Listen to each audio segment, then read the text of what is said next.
양평 일타 강사. 서울 양평고속도로 논란이 뜨겁게 계속 이어지자 원희룡 국토부 장관이 직접 전면에 나섰습니다. 이번에는 제가 분필이 없는데요. 분필을 원 장관이 직접 들고 뭔가 칠판에 써가면서 뭔가 27분가량 강의 영상을 올렸습니다. 일전에 대선 전국 때 대장동 일타 강사다 뭐 이런 별칭이 있었는데 원희룡 장관이 이제 장관이 되고 난 이후에 하도 이 서울 양평고속도로가 논란이 되니 다시금 분필을 잡고 27분가량 강의하는 영상을 유튜브에 올렸습니다. 핵심 요지는 이겁니다.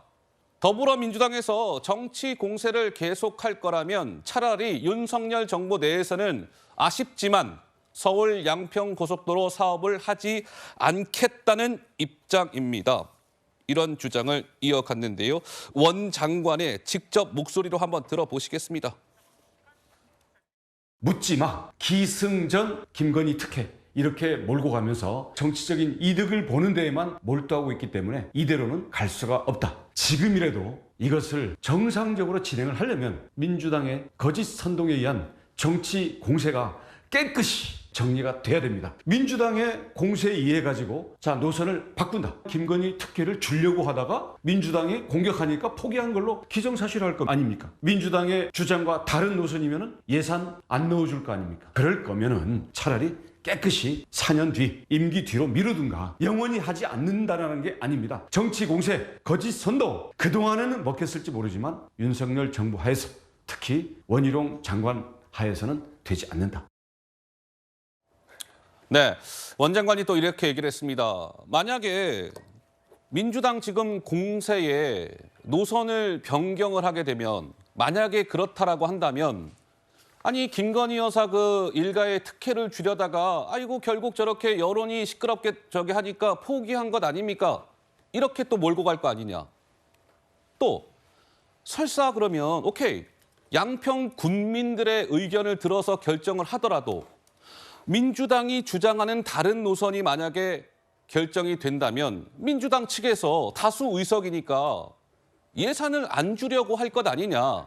그러니 이렇게 저렇게 지금은 이 상황이라면 서울 양평고속도로를 짓기는 어려울 것 같습니다. 라는 취지의 주장을 원 장관이 했습니다. 이승훈 변호사께서는 어떻게 들으셨습니까? 저는 원희룡 국토부 장관이 참 정치 쉽게 한다. 예. 자신에 대한 비난이라든가 자신에 대한 의혹 제기가 있을 때 국토부 장관으로서 좀 해명을 하면 되는데 뭐 백지화하겠다. 야당이 어차피 못 믿으니까 하지 않겠다. 이런 방식의 접근은 저는 본 기억이 별로 없는 것 같아요.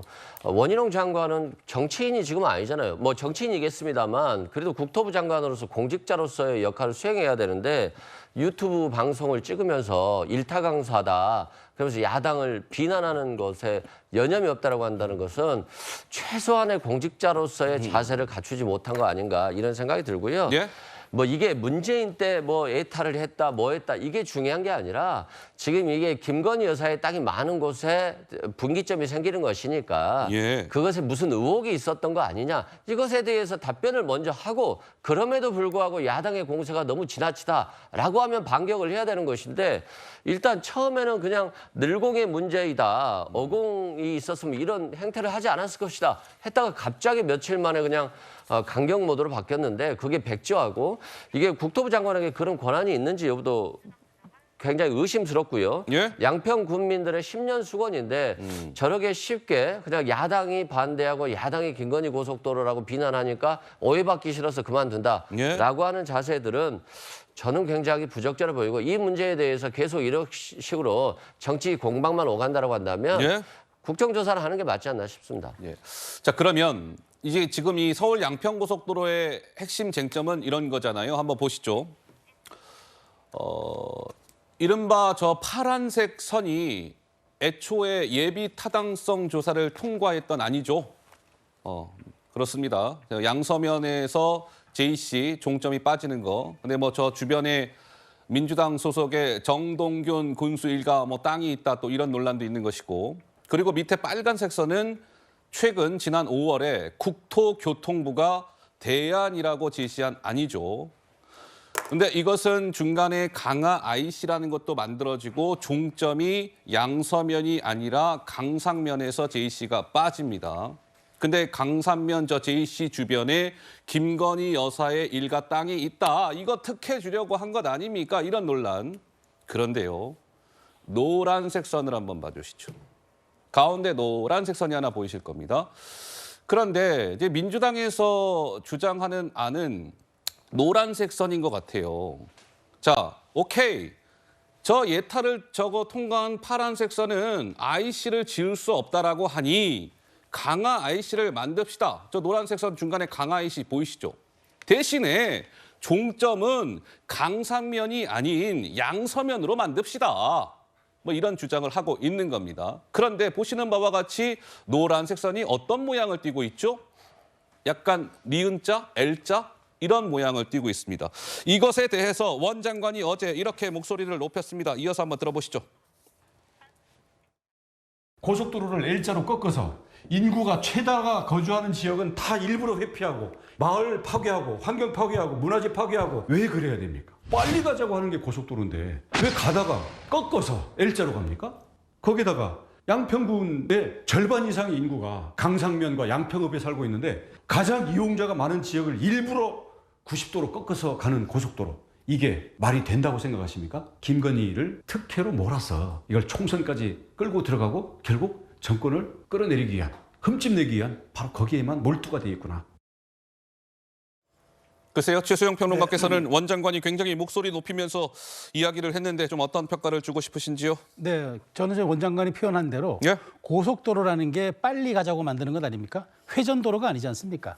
그 고속도로의 기능은 가장 빨리 이제 그 목적지에 도달하고 이용의 편리성을 말하자면 이제 증대하는 게 그게 이제 기본인데 그래서 산이 막히면 터널을 뚫고 길이 끊기면 교량을 놓아서라도 가급적 직선 거리를 유지하는 겁니다. 그러니까 네. 지금 기존 안과 지금 대안이라고 나왔던 것이 거의 일직선 거리를 유지하고 있는 것이 그 때문입니다. 그런데 민주당이 주장하는 안에 따르면 확실하게 L자로 꺾이거든요. 예. 이거는 사실 납득이 안 되는 거죠. 왜냐하면 고속도로 본연의 기능을 하지 못하게 되는 거니까 예. 저는 이런 부분에 대해서는 사실 정말 그 민주당이 이게 납득이 안 되는 주장을 하고 있다는 원 장관의 말에 동의하고요. 그다음에 제가 또 하나 지적하고 싶은 건 이겁니다.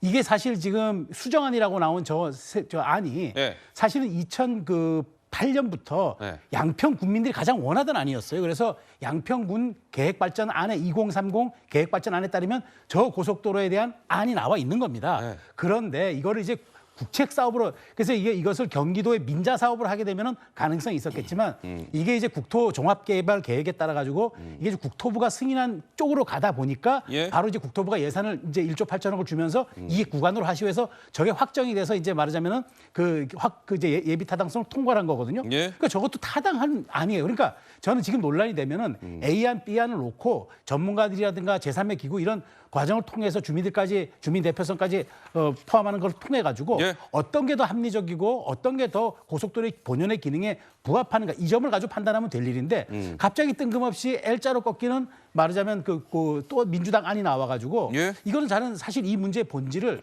오히려 더 복잡하게 만들고 이 사실 고속도로의 왜 어떤 그 본연의 기능과 그 목적에 대해서 예. 오히려 물타기를 하는 저는 민주당이 약간 혼돈을 주는 거라고 생각해서 이 부분에 대해서는 A안으로 가든 B안으로 가든 둘 중에 하나를 다시 공론화시켜서 가면 되는 거지 예. 왜 그걸 또 문제를 꼬이게 만듭니까? 저는 정치적으로 저건 풀 해법이 아니라고 생각합니다.